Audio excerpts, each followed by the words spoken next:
사도행전 27장. 우리가 이탈리아로 항해할 준비를 마치자 바울과 다른 제수 몇이 친위대의 일원인 율리오라는 백부장 감독하에 배치되었다. 우리는 아드라 무테노에서 온 배에 올라탔다. 그 배는 에베소와 서쪽 향구로 향하는 배였다. 데살로니가 출신의 마케도니아 사람 아리스다고가 우리와 동행했다. 이튿날 우리는 시돈에 입항했다. 율리오는 바울을 아주 관대하게 대했다. 배에서 내려 그것 동료들의 환대를 받도록 허락해 주었다. 다시 뱃길에 오른 우리는 서쪽에서 불어오는 맞바람 때문에 키프로스 북동 해안을 바람막이 삼아 북쪽으로 항해했다. 그리고 다시 해안을 따라 서쪽으로 향하여 무라항에 닿았다. 거기서 백부장은 이탈리아로 가는 이집트 선박을 찾아 우리를 그 배에 옮겨 태웠다. 그런데 사나운 날씨를 만나 항로를 유지하기가 불가능했다. 갖은 고생 끝에 마침내 우리는 크레타 섬 남쪽 해안에 이르러 아름다운 항구, 이름 그대로였다. 에 닻을 내렸다. 우리는 이미 시간을 많이 허비했다. 추분이 이미 지났고 이제부터는 겨우내 폭풍우가 잦은 날씨여서 항해하기에 너무 위험했다. 바울이 경고했다. 지금 바다로 나갔다가는 재난을 당해 짐과 배는 말할 것도 없고 목숨까지 잃을 것입니다. 그러나 그곳은 겨울을 나기에 적합한 항구가 못 되었다. 거기서 몇 킬로미터 떨어진 베닉스가 더 나았다. 백부장은 바울의 경고를 흘려듣고 선장과 선주의 말을 좇아 다음 항구로 향했다. 남쪽에서 미풍이 불어오자 그들은 순항한 줄로 생각해 닻을 올렸다.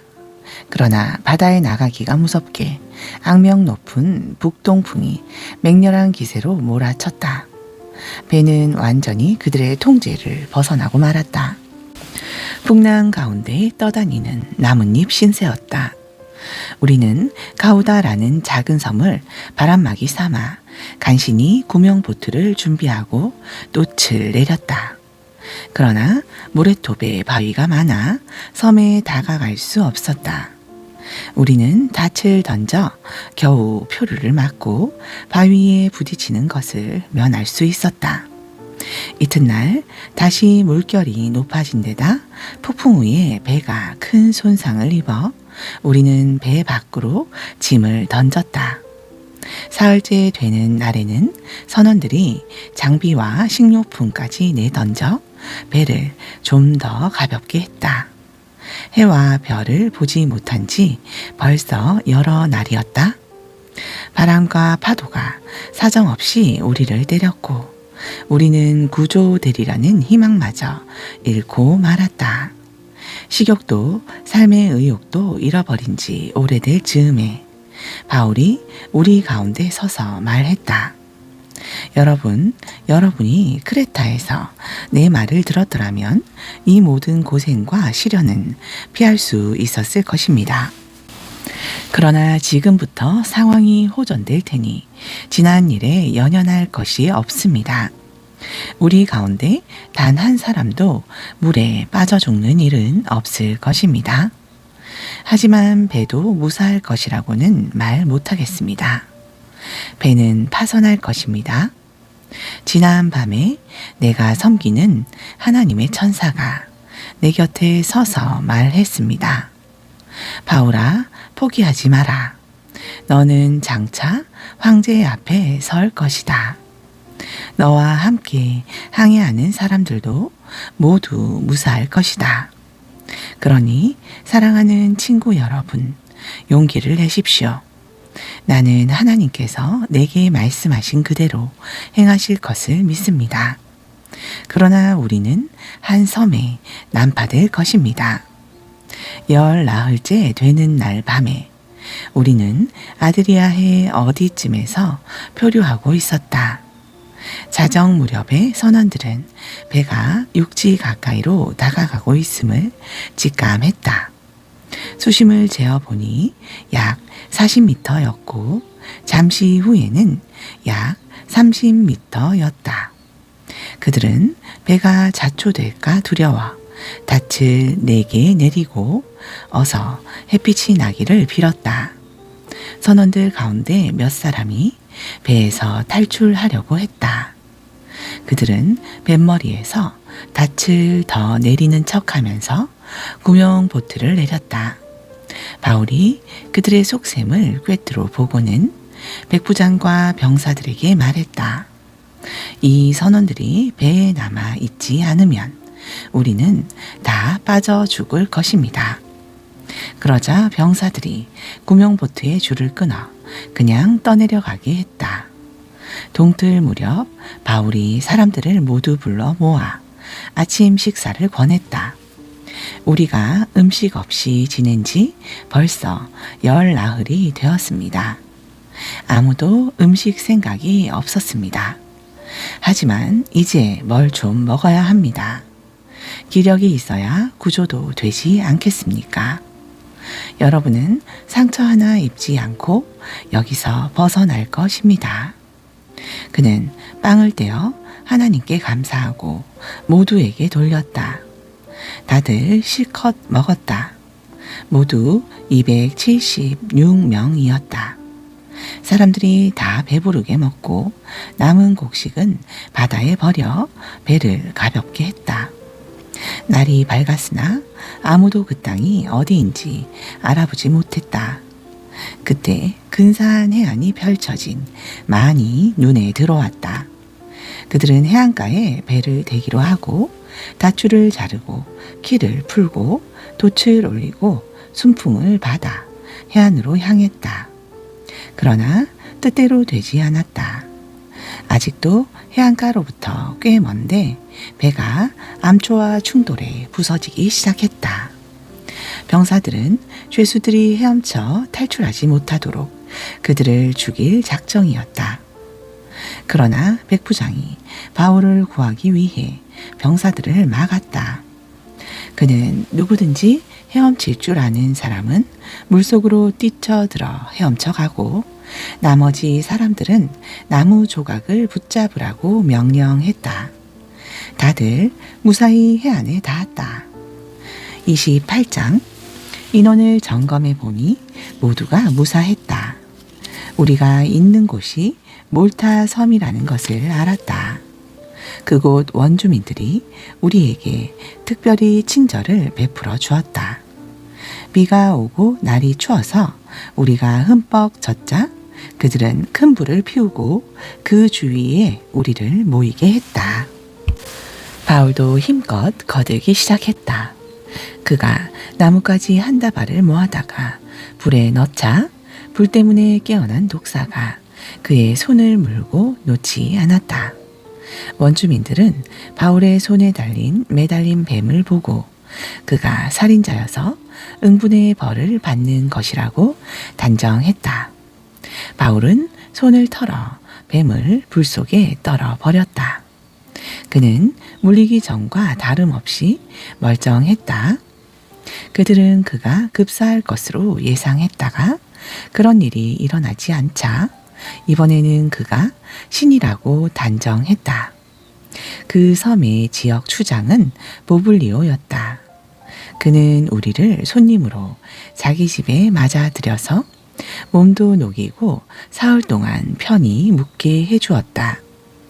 마침 보블리오의 아버지가 고열과 이질로 앓아 누워 있었다. 바울이 노인의 방에 들어가서 안수하고 기도하자 그의 병이 나았다. 그가 나았다는 소식이 순식간에 퍼졌고 이내 그 섬에 병든 자들이 와서 고침을 받았다. 우리는 몰타에서 3달 동안을 아주 잘 지냈다. 그들은 우리를 극진히 대접해 주었다. 모든 쓸 것을 채워주고 남은 여정에 필요한 장비까지 챙겨 주었다. 그곳 항구에서 겨울을 난 이집트 선박이 이탈리아로 떠날 준비가 되어 우리도 그 배에 올랐다. 그 배의 머리에는 쌍둥이 자리, 곧 천상의 쌍둥이가 조각되어 있었다. 배는 수라구사에 사흘 동안 정박해 있다가 해안을 따라 레기온으로 올라갔다. 이틀 후에 우리는 남풍을 힘입어 나폴리만에 입항했다. 거기서 우리는 그리스도인 동료들을 만나 일주일 동안 함께 지냈다. 그 후에 우리는 로마로 갔다. 로마의 동료들이 우리가 온다는 소식을 듣고 마중을 나왔다. 그 가운데 한 무리는 아피온 광장까지 나왔고 다른 무리는 새 막사라는 곳에서 우리를 맞았다. 짐작하듯이 그것은 감정을 주체할 수 없는 만남이었다. 바울은 찬양이 흘러넘쳐 감사의 기도로 우리를 인도했다. 우리가 로마에 들어가자 그들은 바울이 그를 지키는 병사와 함께 개인 숙소에서 생활하게 해주었다. 사흘 후에 바울은 유대인 지도자들을 불러 모아 자기 집에서 모임을 가졌다. 그가 말했다.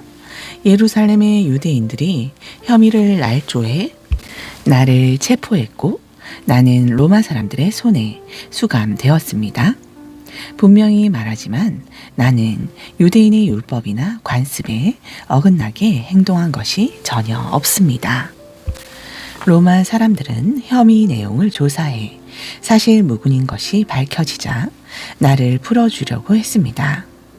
그러나 유대인들이 맹렬히 반대해서 나는 어쩔 수 없이 황제에게 상소했습니다. 내가 그렇게 한 것은 그들의 잘못을 고발하거나 로마를 상대로 우리 민족을 곤란에 빠뜨리려는 것이 아닙니다. 그런 문제라면 우리는 이미 겪을 만큼 겪었습니다. 나는 이스라엘을 위해 그렇게 했습니다. 오늘 내가 여러분에게 이 말을 들려주는 것은 내가 이스라엘의 적이 아니라 이스라엘 편임을 분명히 하려는 것입니다. 내가 여기 잡혀온 것은 멸망이 아니라 소망을 위해서입니다. 그들이 말했다. 우리는 아무한테도 당신에 대해 경계하는 편지를 받지 못했습니다. 여기에 와서 당신을 나쁘게 말한 사람도 없었습니다. 다만 우리는 당신의 생각을 더 들어보고 싶었습니다. 그리스도인이라는 이 분파에 대해 우리가 아는 것이라고는 이 분파를 좋게 말하는 사람이 아무도 없다는 것뿐입니다. 그들은 시간을 정했다. 그날이 되자 그들이 많은 친구들과 함께 바울의 집에 다시 모였다. 바울은 아침부터 저녁까지 온종일 그들에게 하나님 나라에 관한 모든 것을 설명했다. 그리고 모세와 예언자들이 예수에 대해 기록한 것을 짚어가며 그들 모두를 힘써 설득했다. 그들 가운데 어떤 이들은 그의 말에 설득되었으나 다른 이들은 한마디도 믿으려 하지 않았다. 믿지 않는 이들이 서로 시비를 걸며 말다툼을 시작하자 바울이 끼어들었다. 여러분에게 한 말씀만 더 드리겠습니다. 성령께서 예언자 이사야를 통해 우리 조상에게 말씀하실 때 그분은 이것을 분명히 알고 계셨습니다. 이 백성에게 가서 이렇게 말하여라. 너희가 귀로 듣겠으나 한마디도 듣지 못할 것이요 눈으로 보겠으나 하나도 보지 못할 것이다. 이 사람들의 머리가 꽉 막혔다. 그들은 듣지 않으려고 손가락으로 귀를 틀어 막는다. 보지 않으려고 나와 얼굴을 맞대어 내 치료를 받지 않으려고 두 눈을 질끈 감는다. 여러분에게는 이미 기회가 있었습니다. 다음은 이방인들 차례입니다. 내가 장담합니다. 그들은 두 팔 벌려 받아들일 것입니다. 2년 동안 바울은 셋집에서 살았다. 그는 찾아오는 사람 누구나 맞아들였다. 바울은 긴박한 마음으로 하나님 나라의 일을 모두 전하고 예수 그리스도에 관해 모든 것을 설명했다. 그의 집 문은 항상 열려 있었다. 아멘. 로마서 1장. 나 바울은 사명을 받아 예수 그리스도께 몸바쳐 일하는 그분의 종이자 하나님의 말씀과 하신 일을 선포할 권한을 부여받은 사도입니다. 나는 로마에 있는 모든 믿는 이들, 곧 하나님의 친구인 여러분에게 이 편지를 씁니다. 성경에는 하나님의 아들에 대해 예언자들이 앞서 전한 보고들이 담겨 있습니다. 역사적으로 보면 그분은 다윗의 후손이십니다. 또한 고유한 정체성으로 보면 그분은 하나님의 아들이신데 예수께서 죽은 자들 가운데서 부활하심으로 메시아 곧 우리 주님으로 세워지셨을 때 성령께서 이를 우리에게 보여주셨습니다. 그분을 통해 우리는 그분의 생명을 풍성한 선물로 받았고 또 이 생명을 사람들에게 전하는 긴급한 사명도 받았습니다. 예수를 향한 순종과 신뢰 속으로 뛰어들 때 사람들은 이 생명을 선사받습니다. 여러분이 지금의 여러분인 것은 바로 예수 그리스도께서 주시는 이 선물과 부르심 때문입니다. 나는 하나님 우리 아버지와 메시아이신 우리 주 예수의 풍성하심으로 여러분에게 문안합니다.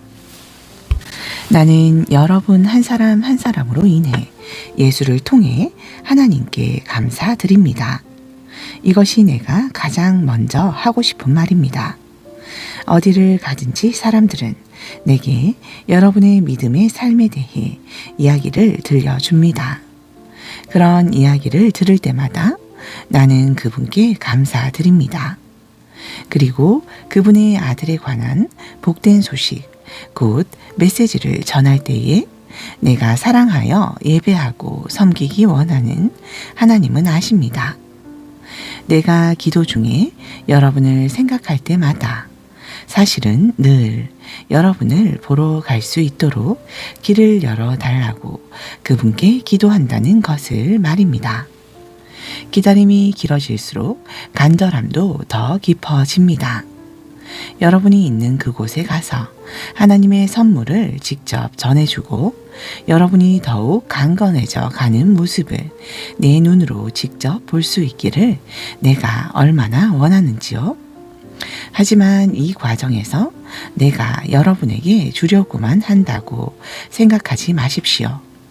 내가 여러분에게 줄 것 못지않게 여러분도 내게 줄 것이 많습니다. 친구 여러분, 내가 여러분을 방문하지 못한 것을 두고 부디 오해가 없기를 바랍니다. 내가 로마에 가려는 계획을 얼마나 자주 세웠는지 아마 여러분은 상상도 못할 것입니다. 나는 그동안 많은 다른 이방 성읍과 공동체에서 그랬던 것처럼 여러분들 가운데서도 하나님께서 일하시는 모습을 직접 확인하는 즐거움을 누리고 싶었습니다. 그러나 늘 사정이 생겨 그러지 못했습니다. 누구를 만나든 문명인이든 미개인이든 학식이 많은 사람이든 배운 사람이든 그것은 중요하지 않습니다. 나는 우리가 얼마나 서로에게 의존하는 존재이며 서로에게 책임이 있는 존재인지를 깊이 느끼게 됩니다. 이것이 내가 로마에 있는 여러분에게 어서 가서 하나님이 놀랍도록 복된 소식을 전하려는 이유입니다. 내가 참으로 자랑스럽게 선포하는 이 소식은 그분의 능력 가득한 계획에 관한 것입니다. 하나님께서 그분을 신뢰하는 사람이면 누구나 유대인으로부터 시작해서 모든 사람에 이르기까지 다 구원하신다는 엄청난 메시지입니다. 사람들을 바로 세워주시는 하나님의 길은 믿음의 행위 안에서 드러납니다. 이는 성경이 늘 말해온 것과도 일치합니다. 하나님을 신뢰함으로 하나님 앞에 바로 세워진 사람은 참으로 살 것이다. 그러나 하나님의 노가 화염처럼 터져 나옵니다. 사람들의 불신과 범죄와 거짓의 행위가 쌓여가고 사람들이 애써 진리를 덮으려 하기 때문입니다. 그러나 하나님이 실제하신다는 것은 너무도 분명한 근본 사실입니다. 그저 눈을 떠보기만 해도 보이지 않습니까? 하나님이 창조하신 것을 찬찬히 그리고 유심히 바라보았던 사람들은 언제나 그 눈으로는 볼 수 없는 것, 이를테면 그분의 영원한 능력이나 신성의 신비를 볼 수 있었습니다. 따라서 누구도 변명할 수 없습니다. 사실을 말하면 이렇습니다. 사람들은 하나님을 너무도 잘 알고 있었지만 그분을 하나님으로 대하지 않았고 그분을 경배하기를 거부했습니다. 그럼으로써 그들은 스스로 어리석고 혼란에 빠진 하찮은 존재가 되었고 결국 삶의 의미도 방향도 잃고 말았습니다. 그들은 다 아는 것처럼 행세하나 사실은 삶에 대해 아무것도 모릅니다. 심지어 그들은 온 세상을 손에 붙들고 계신 하나님의 영광을 어느 길거리에서나 살 수 있는 싸구려 조각상들과 바꾸어 버렸을 정도입니다. 그래서 하나님께서 이런 뜻의 말씀을 하셨습니다. 너희가 원하는 것이 그것이라면 그것을 주겠다. 결국 그들은 머지않아 안팎으로 온통 오물범벅인 돼지 우리의 삶을 살게 되었습니다. 이것은 다 그들이 참 하나님을 거짓 신과 바꾸었기 때문입니다. 그들을 만드신 하나님, 우리가 찬양 드리는 하나님, 우리에게 복 주시는 하나님, 대신에 자신들이 만든 신을 예배했기 때문입니다. 상황은 더 나빠져 그들은 하나님 알기를 거부하면서 곧 사람이 어떠해야 하는지도 잊고 말았습니다. 여자는 여자가 어떠해야 하는지 잊었고 남자는 남자가 어떠해야 하는지 잊어버렸습니다. 성적 혼란에 빠져 그들은 여자가 여자끼리 남자가 남자끼리 서로 학대하고 더럽혔습니다. 사랑 없이 욕정만 가득해서 말입니다. 그리고 그 대가를 치렀습니다.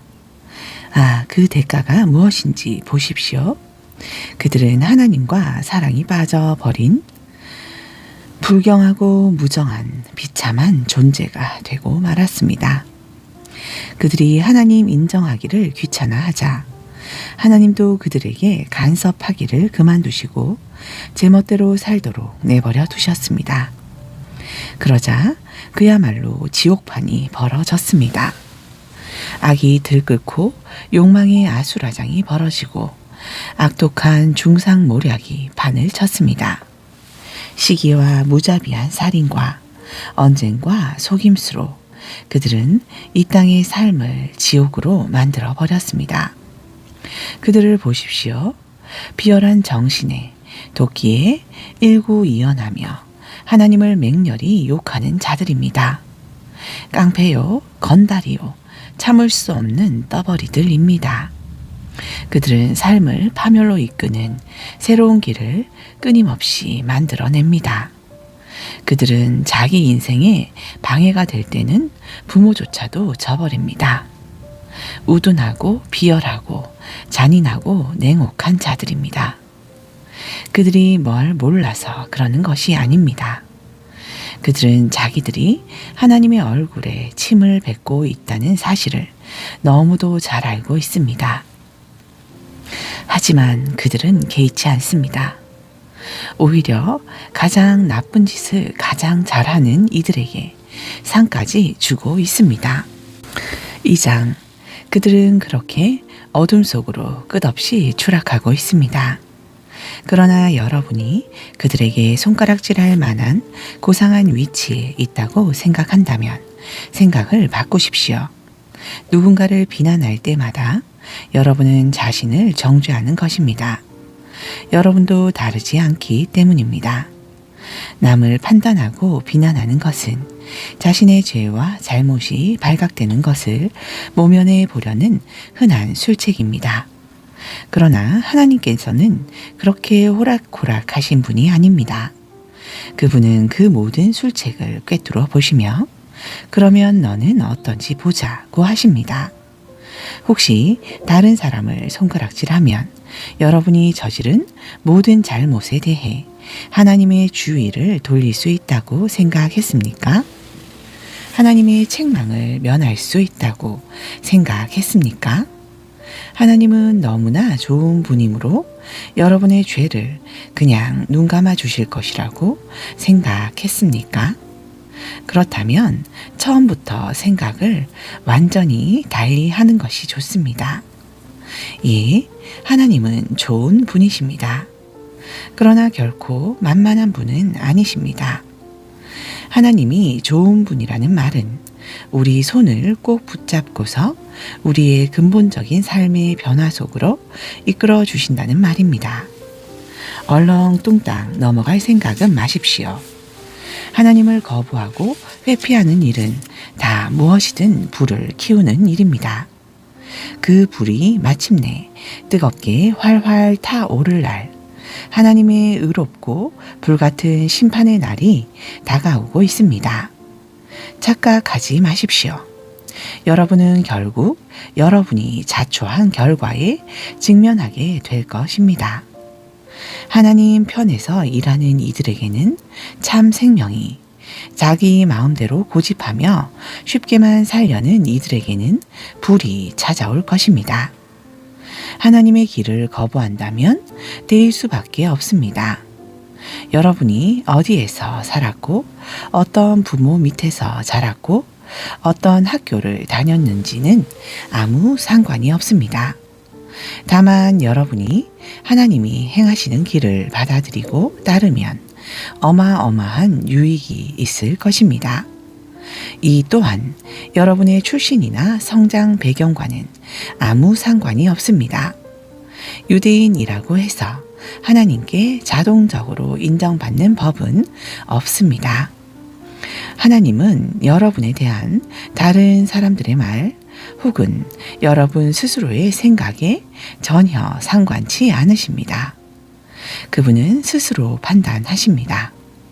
죄인 줄 모르고 죄를 짓는 경우라면 하나님은 정삭을 참작해 주십니다. 그러나 죄인 줄 알면서도 죄를 짓는다면 그것은 완전히 다른 이야기입니다. 하나님의 법을 듣기만 하고 그 명령을 행하지 않는다면 그것은 시간 낭비일 뿐입니다. 하나님이 중요하게 여기시는 것은 듣는 것이 아니라 행하는 것이기 때문입니다. 하나님의 법을 전혀 들어본 적이 없는 사람들도 직관을 따라 하나님의 법을 따르는 경우가 있습니다. 그런 그들의 순종은 하나님의 법이 진리임을 확증해 줍니다. 그들은 하나님의 법이 밖에서부터 우리에게 부과된 낯선 것이 아니라 우리가 창조될 때 우리 안에 새겨진 것임을 보여줍니다. 그들의 내면 깊은 곳에는 하나님이 말씀하시는 그렇다와 아니다에 그분의 옳다와 그르다에 공명하는 무언가가 있습니다.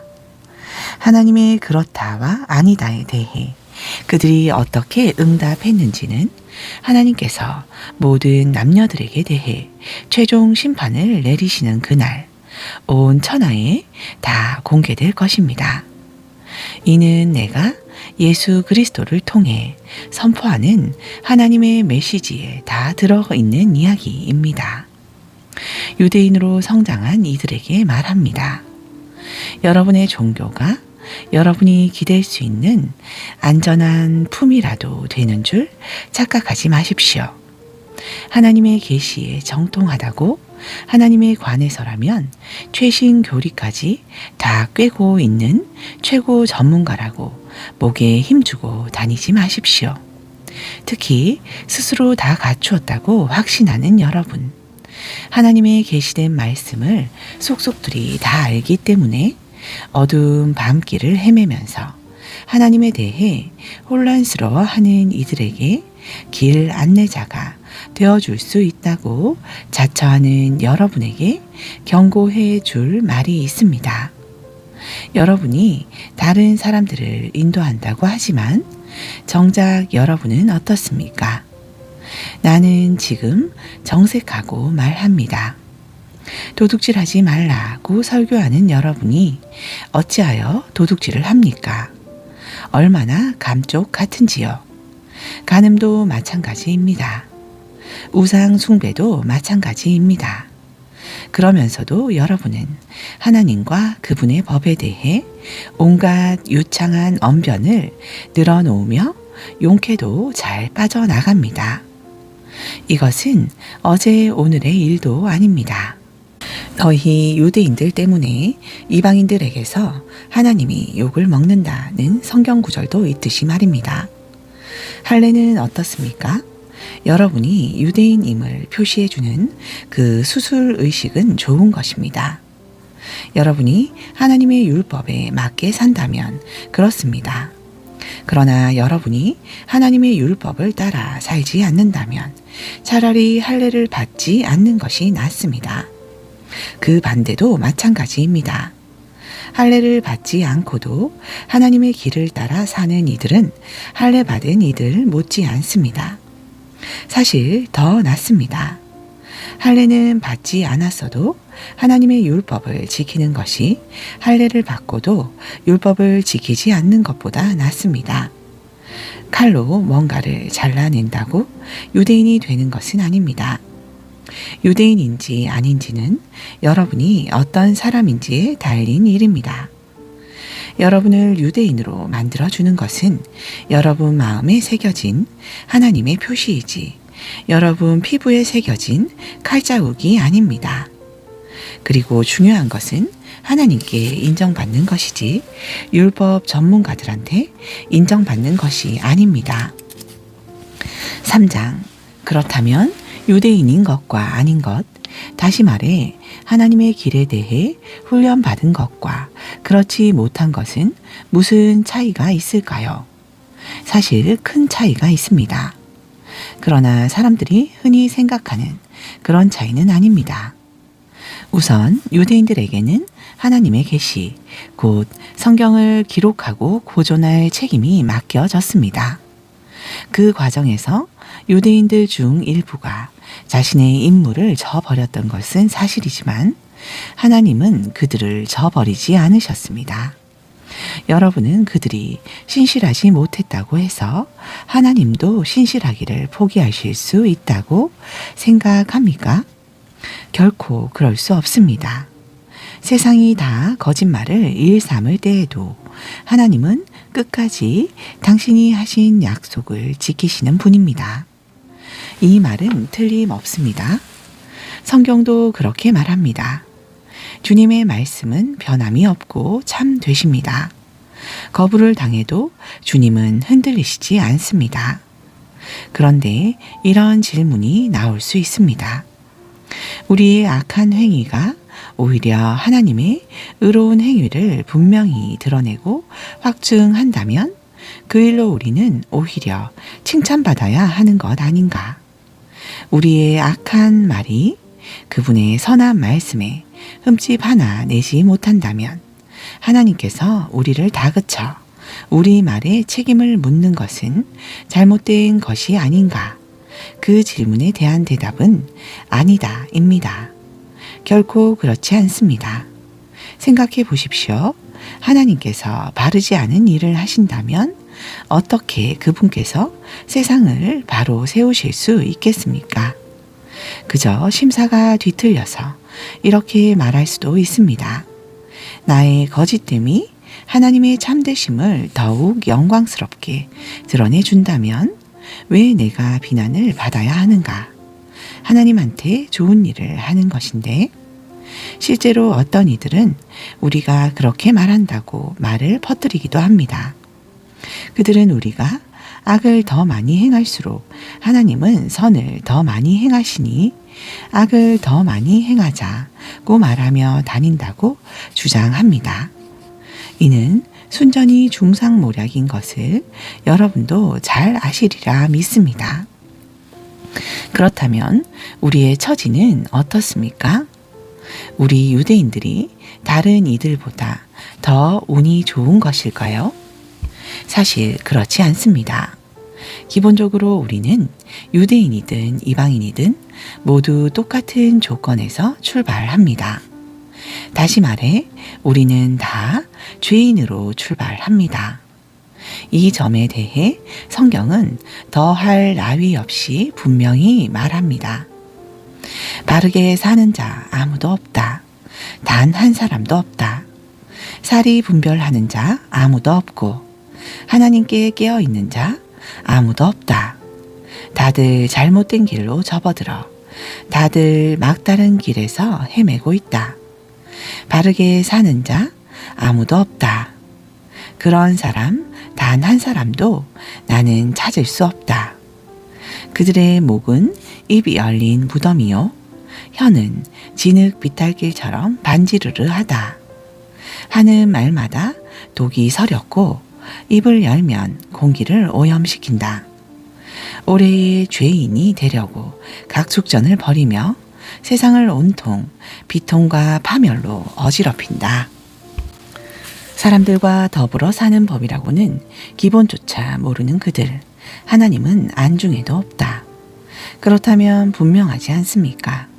성경에 기록된 모든 말씀은 다른 사람에 대한 말씀이 아니라 바로 우리에게 하시는 말씀입니다. 성경은 처음부터 우리를 향한 말씀이었습니다. 또한 명백하지 않습니까? 우리는 하나같이 다 죄인이며 다 함께 한 배를 타고서 가라앉을 수밖에 없는 사람들입니다. 하나님의 계시와 관련 있는 민족이라고 해서 우리가 자동적으로 하나님 앞에 바로 서게 되는 것은 아닙니다. 우리는 다만 모든 사람의 죄에 우리 역시 연루되어 있다는 사실을 직시하게 될 뿐입니다. 그런데 우리 시대에 와서 새로운 것이 더해졌습니다. 모세와 예언자들이 그들 시대에 증언했던 일이 실제로 일어난 것입니다. 그들이 증언한 하나님이 바로 세워주시는 일이 이제 우리에게는 예수께서 바로 세워주시는 일로 나타났습니다. 이는 우리만을 위한 것이 아니라 그분을 믿는 모든 사람을 위한 것입니다. 이 점에서 우리와 그들 사이에 아무런 차이가 없습니다. 우리나 그들이나 다 죄인으로 오랫동안 비참한 전과를 쌓아왔고 하나님께서 뜻하시는 그 영광스러운 삶을 살아낼 능력이 전혀 없다는 것도 입증되었습니다. 그래서 하나님께서 친히 우리를 위해 일해 주셨습니다. 순전히 은혜로 그분은 우리를 그분 앞에 바로 세워주셨습니다. 이는 전적으로 그분의 선물입니다. 그분은 우리를 진창에서 건져주셨고 우리가 있기를 늘 원하셨던 자리로 우리를 되돌려 주셨습니다. 바로 예수 그리스도를 통해 그 일을 하셨습니다. 하나님은 세상의 제단 위에 예수님을 희생 제물로 삼으셔서 세상으로 하여금 죄를 면하게 해주셨습니다. 그분께 믿음을 둘 때 우리는 죄를 면하게 됩니다. 하나님은 이 일, 곧 예수의 희생을 통해 세상으로 하여금 그분 앞에서 죄를 면하게 해주신 이 일을 만천하에 드러내셨습니다. 하나님은 그동안 오래 참으신 죄들을 마침내 이렇게 처리해 주신 것입니다. 이는 분명히 드러난 일일 뿐 아니라 또한 지금 일어나고 있는 일입니다. 이것은 현재 진행 중인 역사입니다. 하나님은 모든 것을 바로 세워주고 계십니다. 또한 우리로 하여금 바로 세워주시는 그분의 의로우심 안에서 살 수 있게 해 주십니다. 그렇다면 우리 교만한 유대인들의 옥신각신하는 주장들은 어떻게 되는 것입니까? 무효가 되는 것입니까? 그렇습니다. 무효가 되었습니다. 우리가 알게 된 것은 이것입니다. 우리가 행하는 일에 하나님이 응답하시는 것이 아니라는 것입니다. 사실은 하나님이 행하시는 일에 우리가 응답하는 것입니다. 마침내 우리는 이 사실을 깨닫습니다. 우리의 삶이 하나님과 또 다른 모든 사람들과 발맞추어 나가려면 우리가 그분의 발걸음을 따라가야지 거만하고 초조한 마음으로 우리가 행진을 이끌려고 해서는 안 됩니다. 그렇다면 하나님에 대해 독점권을 가졌다고 하는 우리 유대인들의 교만한 주장은 또 어떻게 되는 것입니까? 이 또한 무효가 되었습니다. 하나님은 유대인들의 하나님일 뿐 아니라 또한 이방인들의 하나님이기도 합니다. 하나님은 오직 한 분이신데 어찌 그렇지 않을 수 있겠습니까? 하나님은 당신이 하시는 일을 기꺼이 받아들이고 그 속으로 뛰어드는 사람이면 누구나 다 그분 앞에 바로 세워주십니다. 우리 종교의 제도를 따르는 이들뿐 아니라 우리 종교에 대해 들어본 적 없는 이들도 마찬가지입니다. 그런데 우리가 초점을 우리가 행하는 일에서 하나님이 행하시는 일로 옮긴다는 것은 하나님의 규례와 법도를 신중히 따르던 삶을 취소한다는 말일까요? 전혀 그렇지 않습니다. 오히려 우리 삶 전체를 제자리에 놓음으로써 그 삶을 더 굳게 세웁니다. 4장 그렇다면 우리 믿음의 첫 조상 아브라함의 이야기를 이 새로운 관점에서 보면 어떨까요? 만일 아브라함이 하나님을 위해 이룬 일로 하나님의 인정을 얻어낸 것이라면 당연히 그 공로를 인정받았을 것입니다. 그러나 우리에게 전해진 이 이야기의 주인공은 하나님이지 아브라함이 아닙니다. 성경은 우리에게 이렇게 말합니다. 아브라함은 하나님이 그를 위해 하시는 일에 뛰어들었다. 그것이 바로 전환점이 되었다. 그는 자기 힘으로 바로 서려고 애쓰는 대신에 하나님께서 자신을 바로 세워주실 것을 신뢰했다. 만일 여러분이 열심히 해서 어떤 일을 잘 해낸다면 여러분은 보수를 받을 자격이 생깁니다. 그때 여러분이 받는 것은 임금이지 선물이 아닙니다. 그러나 여러분이 그 일을 감당할 수 없어 오직 하나님만이 하실 수 있는 일이라고 인정하고 그분께서 해주실 것을 신뢰한다면 바로 그 신뢰가 여러분을 하나님에 의해 하나님 앞에 바로 세워줍니다. 이렇게 하나님 앞에 바로 서는 일은 여러분 힘으로 아무리 오랫동안 수고하고 애쓴다 해도 결코 해낼 수 없는 일입니다. 이는 전적으로 그분의 선물입니다. 이 새로운 관점은 다윗에게서도 확증됩니다. 그는 자신의 공로 하나 없이 오직 하나님께서 모든 것을 바로 세워주실 것을 신뢰하는 사람은 복이 있다고 말합니다. 그 범죄가 지워지고 지은 죄의 말끔히 씻겨진 사람은 복이 있다. 주님께 그 죄를 청산받은 사람은 복이 있다. 혹시 여러분은 이런 복이 우리 종교의 길을 따르는 할례받은 사람들에게만 선언된다고 생각합니까? 우리가 따르는 길에 대해 들어본 적 없는 사람들, 하나님께 훈련받아 본 적 없는 사람들도 이런 복을 받을 수 있다는 생각은 못 해봤습니까? 일단 우리 모두가 동의할 수 있는 사실부터 말해 보겠습니다.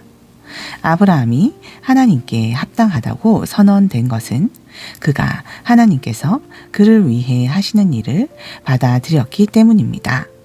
그렇다면 생각해 보십시오. 그 선언이 내려진 것은 그가 할례라는 언약 의식을 통해 몸의 표시를 받기 전이었습니까? 그 후였습니까? 맞습니다. 표시를 받기 전이었습니다. 그렇다면 그가 할례를 받은 것은 하나님께서 그를 당신 앞에 바로 세우시려고 오래전부터 그를 위해 일해 오신 것에 대한 증거이자 확증의 의미였다는 뜻입니다. 아브라함은 다만 하나님의 이 일을 자신의 온 삶으로 받아들였던 것입니다. 또한 이것은 아브라함이 모든 사람의 조상이라는 뜻이기도 합니다. 다시 말해 하나님께 아직 바깥 사람인 이들, 하나님의 백성으로 인정받지 못하는 이른바 할례 받지 않은 사람들이라도 하나님께서 자신들을 위해 하시는 일을 받아들인다면 아브라함은 그들 모두의 조상도 된다는 것입니다. 하나님에 의해 하나님 앞에 바로 서게 된 사람들이란 바로 이런 사람들을 두고 하는 말입니다. 물론 아브라함은 할례라는 종교의식을 거친 이들의 조상이기도 합니다. 그러나 이는 그들이 행한 그 종교의식 때문이 아니라 하나님께서 그들을 위해 행하시는 일을 믿음으로 받아들이는 모험의 삶을 살기로 그들이 결단했기 때문입니다. 아브라함은 할례의 표시를 받기 오래전부터 바로 이런 삶을 살아온 것입니다. 하나님께서 아브라함에게 그 유명한 약속, 그와 그의 후손이 땅을 차지하리라를 주신 것은 그가 무엇인가를 이루었거나 이루려고 했기 때문이 아니었습니다. 그 약속이 주어진 것은 그를 위해 모든 것을 바로 세워주시겠다는 하나님의 결정에 기초한 것이었습니다. 아브라함은 다만 믿음으로 거기에 뛰어들었을 뿐입니다.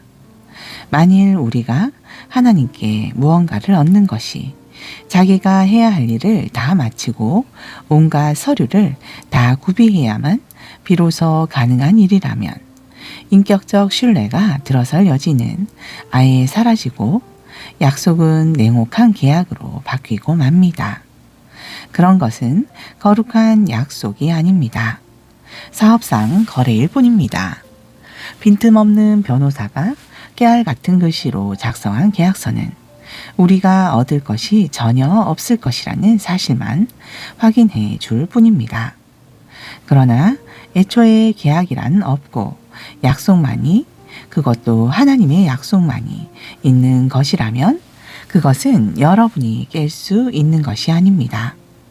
바로 이런 이유로 하나님의 약속의 성취는 전적으로 하나님과 그분의 길을 신뢰하는 것, 하나님과 그분이 하시는 일을 단순히 받아들이는 것에 달려 있습니다. 하나님의 약속은 순전한 선물로 우리에게 옵니다. 바로 이것이 우리 종교적 전통을 따르는 사람들뿐 아니라 그런 것에 대해 들어본 적 없는 사람들도 그 약속에 확실히 참여할 수 있는 유일한 길입니다. 아브라함은 우리 모두의 조상이기 때문입니다. 그는 우리 민족의 조상이 아닙니다. 그렇다고 한다면 그것은 이야기를 거꾸로 읽는 것입니다. 그는 우리 믿음의 조상입니다. 우리가 아브라함을 조상이라고 부르는 것은 그가 거룩한 사람처럼 살아서 하나님의 주목을 받았기 때문이 아닙니다. 하나님께서 보잘것없던 아브라함을 불러 대단한 사람으로 만드셨기 때문입니다. 성경에서 우리가 늘 읽는 말씀, 하나님께서 아브라함에게 하신 말씀이 바로 이것 아닙니까? 내가 너를 많은 민족의 조상으로 세운다. 아브라함은 먼저 조상이라고 불렸고 그런 다음에 조상이 된 것입니다. 그것은 오직 하나님만이 하실 수 있는 일을 하나님께서 하실 것으로 그가 담대히 신뢰했기 때문입니다. 하나님께서는 죽은 사람들을 살리시고 말씀으로 무에서 유를 만들어 내시는 분이십니다. 아무 희망이 없었음에도 불구하고 아브라함을 믿었습니다. 아브라함은 자신의 눈에 보이는 불가능한 것을 근거로 살지 않고 하나님께서 하시겠다고 말씀하신 약속을 근거로 살기로 결단한 것입니다. 그러므로 그는 허다한 민족의 조상이 되었습니다. 하나님께서 친히 그에게 말씀하셨습니다. 아브라함아, 너는 장차 큰 민족을 이룰 것이다. 아브라함은 자신의 무력함에 집중하지 않았습니다. 그는 소망이 사라졌다. 100살이나 먹은 이 늙은 몸으로 어떻게 아이를 볼 수 있겠는가 하고 말하지 않았습니다. 또 사라가 아기를 낳지 못한 수십 년을 헤아리며 체념하지도 않았습니다. 그는 하나님의 약속 주의를 서성거리며 조심스레 의심 어린 질문을 던지지도 않았습니다. 그는 그 약속 안으로 성큼 뛰어들었습니다. 그러고는 굳센 자, 하나님을 위해 준비된 자, 말씀하실 바를 이루실 하나님을 확신하는 자가 되어 나왔습니다. 그래서 이런 말씀이 기록되었습니다. 아브라함은 하나님이 그를 바로 세워주실 것을 신뢰함으로 하나님께 합당한 사람으로 선언되었다. 그러나 이것은 아브라함에게만 해당되는 이야기가 아닙니다. 이것은 우리 이야기이기도 합니다. 우리가 아무 소망 없는 상황에서도 예수를 살리신 분을 받아들이고 믿을 때 우리 역시 동일한 말씀을 듣게 됩니다. 희생 제물이 되어주신 예수께서 우리를 하나님께 합당한 사람으로 하나님 앞에 바로 세워진 사람으로 만들어 주셨습니다.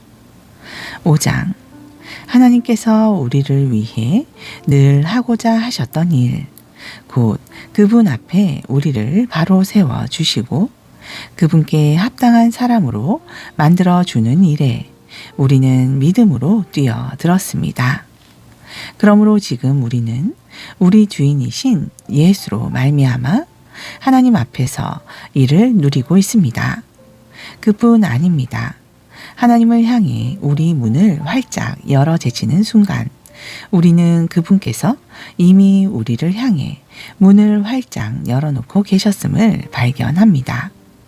우리가 늘 있고자 원했던 그곳에 마침내 우리가 서 있음을 알게 됩니다. 우리는 하나님의 은혜와 영광에 그 넓고 탁 트인 공간에서 고개 들고 서서 소리 높여 찬양하는 우리 자신을 발견하게 됩니다. 그뿐 아닙니다. 온갖 환란에 포위되어 있을 때에도 우리는 소리 높여 찬양하기를 멈추지 않습니다. 환란이 우리 안에 열정 어린 인내를 길러주고 그 인내가 쇠를 연마하듯 우리 인격을 단련시켜 주며 우리로 하여금 하나님께서 장차 행하실 모든 일에 대해 늘 깨어있게 해준다는 것을 우리가 알기 때문입니다. 이 같은 희망 속에 늘 깨어있을 때 우리는 결코 실망하는 법이 없습니다. 오히려 정반대입니다. 우리가 하나님께서 성령을 통해 우리 삶 속에 아낌없이 쏟아붓고 계신 그 모든 것을 다 담아내기에는 아무리 많은 그릇으로도 부족합니다. 그리스도께서 더없이 알맞은 때에 오셔서 이런 일을 이루십니다. 그분은 우리가 다 준비되기까지 기다리지 않으셨고 지금도 그러하십니다.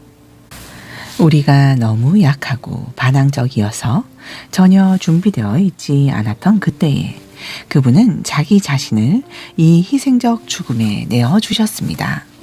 설령 우리가 그렇게 약하지 않았다 하더라도 우리는 여전히 갈팡질팡했을 것입니다.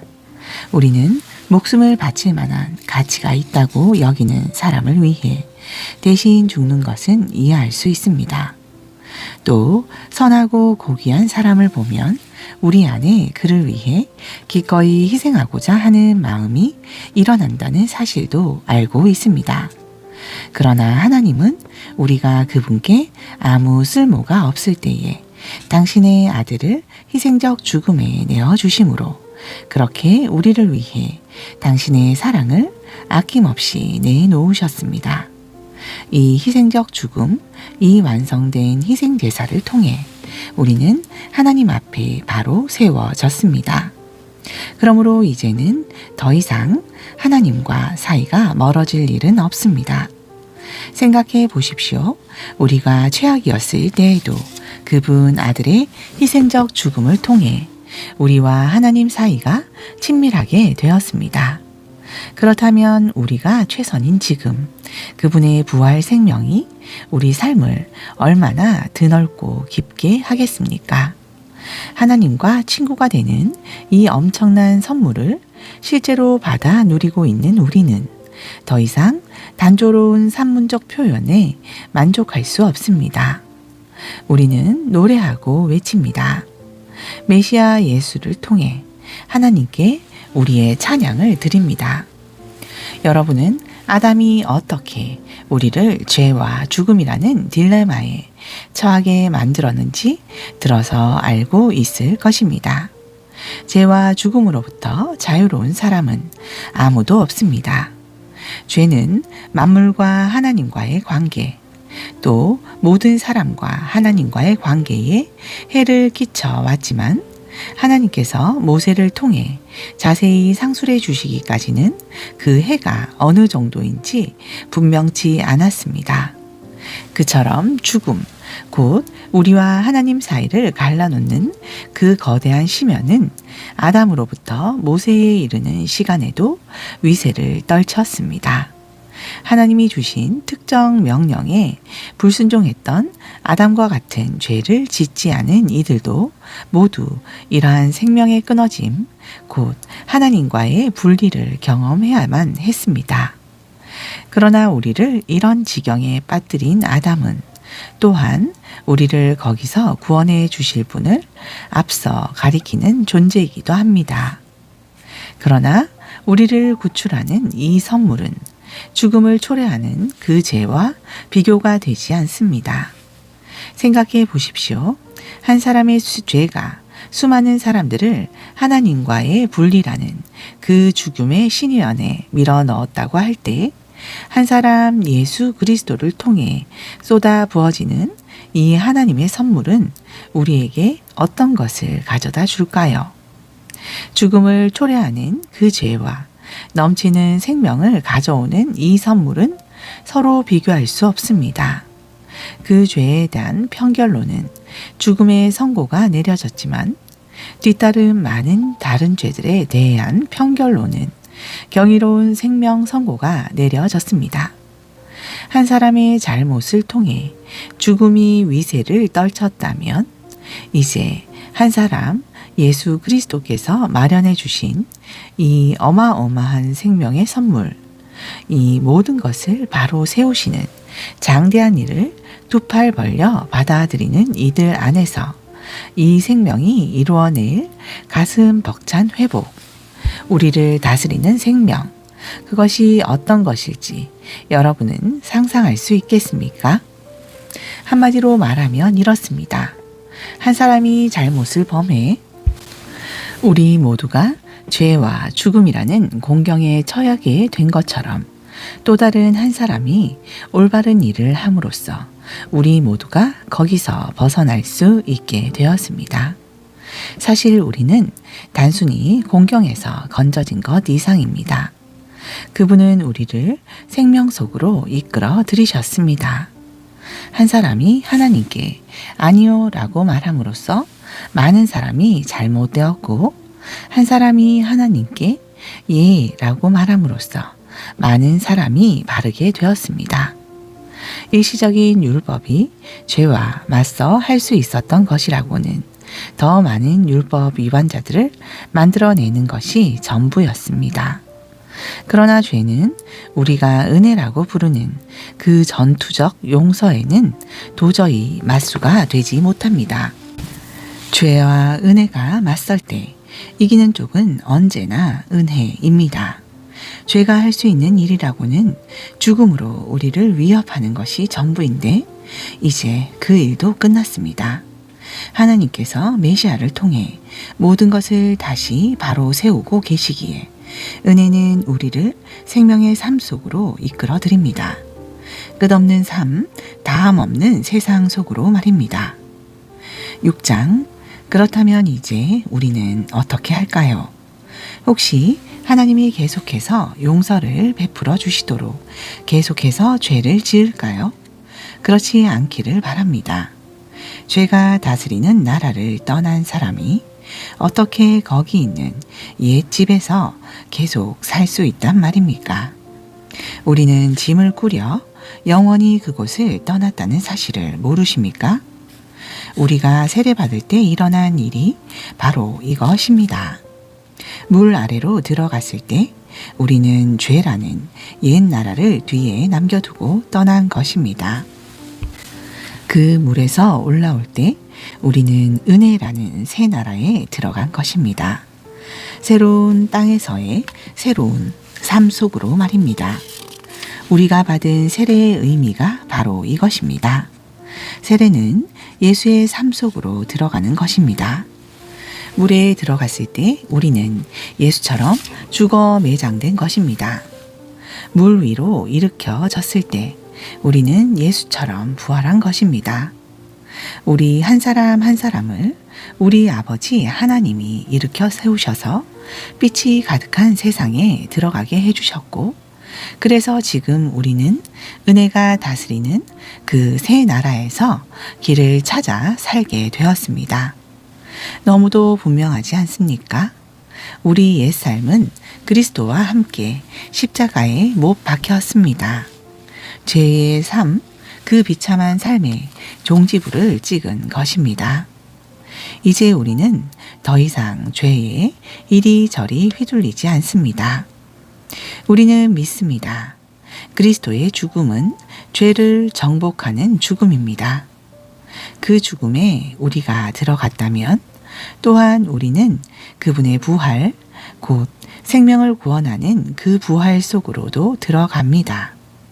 우리가 알듯이 예수께서 죽은 자들 가운데서 일으켜지신 것은 마지막으로서의 죽음의 끝을 알리는 것이었습니다. 이제 죽음은 끝이 아닙니다. 예수께서 죽으셨을 때 그분은 자신과 더불어 죄를 끌어내리셨고, 다시 살아나셨을 때 그분은 하나님을 우리에게 내려오시게 하셨습니다. 그러니 이제부터는 이렇게 여기십시오. 이제 죄는 여러분이 알아듣지도 못하는 사어로 말할 뿐입니다. 그러나 하나님은 여러분에게 모국어로 말씀하시며 여러분은 그 말씀을 한마디도 놓치지 않습니다. 여러분은 이제 죄에 대해서는 죽었고 하나님에 대해서는 살았습니다. 예수께서 그렇게 만드셨습니다. 다시 말합니다. 이제 여러분은 삶의 길을 정할 때 죄에게는 단 한 표의 권한도 허용하지 말아야 합니다. 죄는 거들떠 보지도 마십시오. 그런 옛 방식의 삶이라면 잔심부름도 거절하십시오. 대신 여러분은 온 마음을 다하고 온 시간을 들여 하나님의 길에 헌신하십시오. 여러분은 죽은 자들 가운데서 일으켜진 사람임을 기억하십시오. 이제 여러분은 죄가 시키는 대로 살 수 없습니다. 여러분은 더 이상 그 옛 폭군의 지배 아래에 있지 않기 때문입니다. 이제 여러분은 하나님의 자유 가운데 살고 있습니다. 그런데 그 옛 폭군에게서 벗어났다고 해서 우리가 옛날처럼 마음대로 살아도 좋다는 뜻입니까? 하나님의 자유 가운데 자유롭게 되었다고 해서 이제 무엇이든 내키는 대로 해도 좋다는 것입니까? 그렇지 않습니다. 여러분은 경험을 통해 알 것입니다. 자유로운 행위라지만 실은 자유를 파괴하는 행위들이 있다는 것을 말입니다. 가령 여러분 자신을 죄에 바쳐 보십시오. 그러면 그것으로 여러분의 자유의 행위는 끝이 납니다. 그러나 여러분 자신을 하나님의 길에 바쳐 보십시오. 그러면 그 자유는 결코 그치는 법이 없습니다. 여러분은 평생을 죄가 시키는 대로 살아왔습니다. 그러나 감사하게도 이제 여러분은 새로운 주인의 말을 듣기 시작했으며 그분의 명령은 여러분을 그분의 자유 가운데 가슴 펴고 사는 자유인으로 만들어 줍니다. 내가 이처럼 자유를 들어 말하는 것은 쉽게 우리 머릿속에 그림이 그려지기 때문입니다. 어렵지 않게 떠올릴 수 있지 않습니까? 과거에 자기 마음대로 다른 사람이나 하나님은 안중에 두지 않고서 살았을 때 어떻게 여러분의 삶이 더 나빠지고 오히려 자유에서 멀어져 갔든지를 말입니다.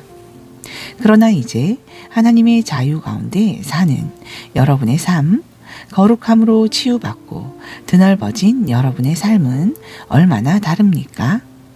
과거에 하나님을 무시하며 제멋대로 살았을 때 여러분은 무엇이 바른 생각인지 무엇이 바른 행동인지는 전혀 신경 쓰지 않고 살았습니다. 그러나 과연 그런 삶을 자유로운 삶이라고 할 수 있습니까? 그런 삶에서 여러분이 얻은 것은 대체 무엇이었나요? 이제 와서 볼 때 자랑스럽게 여길 만한 것은 하나도 없지 않습니까?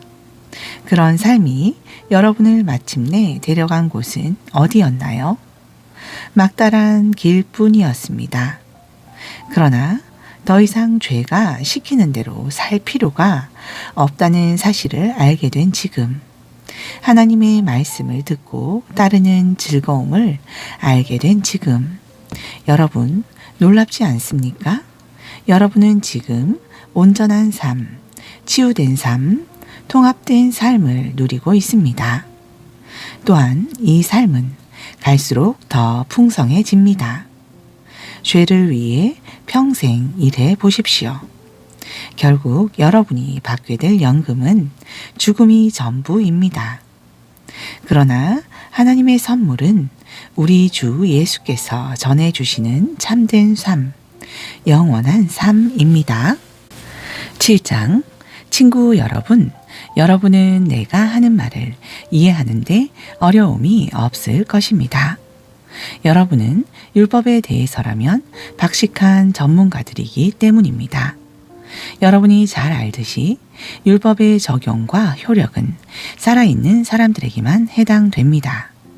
가령 아내는 남편이 살아있는 동안에는 법적으로 남편에게 묶여 있지만 남편이 죽으면 자유로워집니다. 만일 남편이 살아있는데도 다른 남자와 산다면 이는 명백한 간음입니다. 하지만 남편이 죽는다면 그녀는 아무 양심에 거리낌 없이 자유롭게 다른 남자와 결혼할 수 있고 누구도 이의를 제기할 수 없습니다. 친구 여러분, 여러분에게 일어난 일이 바로 이와 같습니다. 그리스도께서 죽으셨을 때 그분은 법에 얽매이는 삶 전체를 자신과 더불어 끌어내리시고 그것을 무덤으로 가져가셨습니다. 여러분으로 하여금 부활 생명과 자유롭게 결혼할 수 있도록, 그래서 하나님을 향한 믿음을 자녀로 낳을 수 있도록 하셨습니다. 우리가 옛 방식대로, 다시 말해 우리 마음대로 살았을 때는 옛 율법 조문에 포위당한 채 죄에 거의 속수무책이었습니다. 그럴수록 우리는 더욱더 반항적이 되어 갔습니다. 그런 삶에서 우리가 내놓은 것이라고는 유산과 사상이 전부였습니다. 그러나 더 이상 죄라는 포갑적인 배우자에게 묶여있지 않고 그 모든 포악한 규정들과 계약 조항들로부터 자유로워진 우리는 하나님의 자유 가운데 자유롭게 새로운 삶을 살 수 있게 되었습니다. 아마 이런 질문이 나올 수 있습니다. 율법 조문이 그렇게 나쁜 것이라면 죄와 다를 바가 없다는 것이군요. 아닙니다. 분명 그렇지 않습니다. 율법 조문에는 나름의 정당한 기능이 있습니다. 만약 옳고 그름에 대해 안내해주는 분명한 지침이 없었다면 도덕적 행위는 대부분 어림짐작에 따른 일이 되고 말았을 것입니다. 탐내지 말라는 딱 부러지는 명령이 없었다면 아마도 나는 탐욕을 마치 덕인 양 꾸며댔을 것이며 그러다가 결국 내 삶을 파멸시키고 말았을 것입니다. 여러분 기억 못하십니까? 나는 너무도 잘 기억합니다. 율법 조문은 처음 시작할 때는 대단히 멋진 것이었습니다. 그러나 그 다음 어떻게 되었던가요? 그 명령을 죄가 왜곡하여 유혹이 되게 만들었고 그래서 결국 금지된 열매라는 것이 만들어졌습니다. 율법 조문이 나를 안내해 주는 것이 아니라 도리어 나를 유혹하는 일에 사용되어 버린 것입니다. 율법 조문이라는 장신구가 붙어 있지 않았을 때는 죄가 그저 따분하고 생기 없어 보였을 뿐 나는 그것에 별 관심을 기울이지 않았습니다. 그러나 죄가 율법 조문을 가져다가 장신구로 삼고 자신을 꾸미자 나는 그것에 속아 넘어가고 말았습니다. 나를 생명으로 안내해야 할 그 명령이 도리어 나를 넘어뜨리는 일, 나를 곤두박질 치게 하는 일에 사용되어 버린 것입니다. 이런 식으로 죄는 생기가 넘치게 되었으나 나는 완전히 생기를 잃고 말았습니다. 그러나 율법 조문 자체는 하나님께서 상식으로 여기시는 것으로서 각 명령은 모두 건전하고 거룩한 권고입니다. 나는 여러분의 다음 질문이 무엇인지도 알고 있습니다. 율법을 좋은 것이라고 하면서 왜 우리가 그 좋은 것을 의지해서는 안 된다는 것인가요? 선도 악처럼 위험하단 말입니까? 이번에도 대답은 그렇지 않다입니다. 죄가 다만 자기가 잘하기로 일엄난 일을 했을 뿐입니다. 다시 말해 죄가 선한 것 속에 숨어 들어가 나를 유혹하고 나로 하여금 나 자신을 파멸시키는 일을 하게 만든 것입니다. 죄는 하나님의 선한 계명 속에 숨어서 자기 혼자 할 수 있는 것보다 훨씬 더 큰 해악을 끼칠 수 있었습니다. 이런 반응도 나올 수 있을 겁니다. 하나님의 명령은 다 영적입니다. 하지만 나는 나 자신이 영적이지 못하다는 것을 압니다. 당신도 같은 경험을 하지 않나요? 예, 그렇습니다. 나는 나 자신으로 가득합니다. 정말 나는 오랜 시간을 죄의 감옥에 갇혀 지냈습니다. 내가 내 자신에 대해 이해하지 못하는 것이 있습니다. 나는 늘 결심은 이렇게 하지만 행동은 다르게 합니다. 나 자신이 끔찍히도 경멸하는 행동들을 결국 저지르고 맙니다. 이처럼 나는 무엇이 최선인지를 알아서 실천에 옮길 수 있는 사람이 못 됩니다. 내게는 분명 하나님의 명령이 필요합니다. 사실 내게는 명령 이상의 무언가가 필요합니다. 율법을 알면서도 지키지 못하고 내 속에 있는 죄의 세력이 계속해서 나의 최선의 의도를 좌초시키고 있다면 분명 내게는 다른 도움이 필요한 것입니다. 지금 내게는 있어야 할 것이 없습니다. 나는 뜻을 품을 수는 있으나 그 뜻을 행동으로 옮길 수는 없습니다. 나는 선을 행하기로 결심하지만 실제로는 선을 행하지 않습니다. 나는 악을 행하지 않기로 결심하지만 결국에는 악을 저지르고 맙니다. 나는 결심하지만 결심만 하지 행동으로 이어지지 않습니다. 내 내면 깊은 곳에서 무엇인가 잘못된 것입니다. 그래서 나는 매번 패배하고 맙니다. 이는 너무도 반복적으로 일어나는 일이어서 충분히 예측할 수 있습니다. 내가 선을 행하기로 결심하는 순간 벌써 죄가 나를 넘어뜨리려고 와 있습니다. 내가 정말 하나님의 명령을 즐거워하지만 내 안의 모든 것이 그 즐거움에 동참하는 것은 아니라는 사실 또한 분명합니다. 내 안의 다른 부분들이 은밀히 반란을 일으켜서 가장 예상치 못했던 순간에 나를 장악해 버립니다. 내가 할 수 있는 일은 무엇이든 해보았지만 결국 아무 소용이 없습니다. 나는 벼랑 끝에 서 있습니다. 이런 나를 위해 무엇인가 해줄 수 있는 이 누구 없습니까? 정말 던져야 할 질문은 바로 이런 것이 아닙니까? 감사하게도 답이 있습니다. 바로 예수 그리스도께서 그 같은 일을 하실 수 있고 또 하신다는 것입니다. 마음과 생각으로는 하나님을 섬기고 싶어 하지만 죄의 세력에 끌려 전혀 엉뚱한 일을 행하는 우리의 모순 가득한 삶 속에 들어오셔서 그분은 모든 것을 바로 세우는 일을 행하셨습니다. 아멘.